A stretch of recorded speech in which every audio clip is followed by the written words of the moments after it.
नमस्कार, मैं मीनू जोशी एक छोटी सी शिक्षण अधिगम सामग्री लेकर उपस्थित हुई हूँ। बच्चों, विज्ञान में जैसे हम एक चैप्टर हमारा है कि फाइबर टू फैब्रिक, तो उसमें हम ये जानना चाहते हैं कि हमारा जो फैब्रिक है या जो कपड़े हैं वो कैसे बनते हैं और किससे बनते होंगे। तो ये क्यूरियोसिटी आपको होती होगी कि ये कपड़े आखिर बनते कैसे होंगे। तो मैं आपको बताना चाहती हूँ कि ये जो कपड़े हैं वो रेशों से बनते हैं और ये रेशे या फाइबर कैसे कहाँ से आते हैं, कहाँ से ये फाइबर आता है, इसके बारे में मैं जानकारी देना चाहती हूँ। तो फाइबर देखिए, ये एक वस्त्र हमने लिया, ये एक पुरानी स्वेटर का एक कपड़ा, पुरानी स्वेटर का एक टुकड़ा है। इस टुकड़े से हमने ये तागे खींचे हैं, यानी कि ऊन निकाला है। और इस ऊन को अगर हम इस ऊन या तागे को अगर हम टेबल में रख के एक तागे को ऐसे उंगली से नाखून से खुरच के उसको ऐसे खुरचते हैं तो उसमें पतले पतले रोए से निकलते हैं। ये जो रोए होते हैं यही फाइबर होता है, यानी कि इसी को रेशे कहते हैं। इन्हीं रेशों से हम यान बनता है, हमारा ऊन बनता है, और इन्हीं ऊन की प्रोसेस से आगे नीटिंग के द्वारा हम स्वेटर बनाते हैं। इसी तरह से कपड़ा भी इसी तरह से बनता है।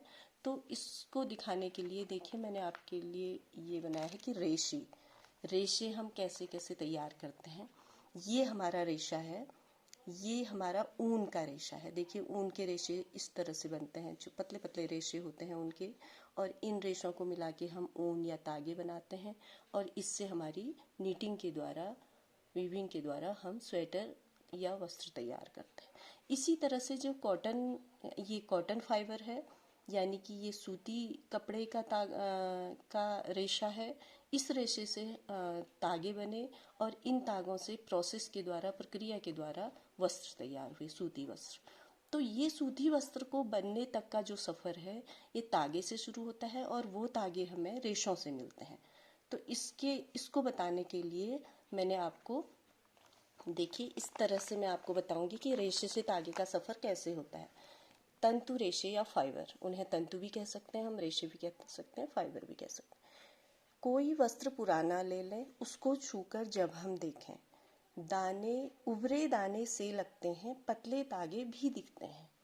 इन तागों को खींचें यदि हम, खींचते चले जा रहे हैं ये, खोलें इनको जब हम बच्चों, तब हमको दिखते हैं रेशे।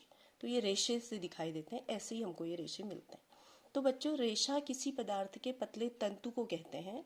रेशे ऊन, कपास, पेड़ों की छाल, रेशम, नायलॉन आदि बहुत सारी चीज़ों के रेशे हो सकते हैं। So we can say that a fiber is a piece of material which is long, thin and flexible, like a length of a thread.